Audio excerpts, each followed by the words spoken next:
በእንደዚህ አይነት ቪዲዮ ባልመጣ ደስ ይለኝ ነበረ፣ ግን የሚደወለው ስልክ ሰላም ይነሳል።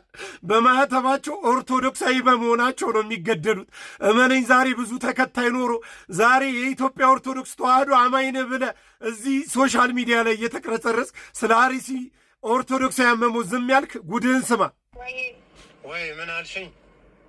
የደውልልህ ከአርሲ ነው አባ፣ አርሲ መርቲ ወረዳ። እሺ ወደ ሽርካ ሳይሆን ወደዚህ ፈረቀሳ ወደሚባልበት የአምልኮ ወደሚመለስበት አካባቢ ነው የኛ ያለው እና የወረዳው ዋና ከተማ መርቲ ነው። መርቲ አቦምሳ ከተማ ላይ ነው ያለው እና ትላንት ተክልዬ ነበረ። የሚኒሻ ጤፍ ማጨድ አለባችሁ ተብለው ተመርጠው ነው የሄዱት እዚህ ከከተማ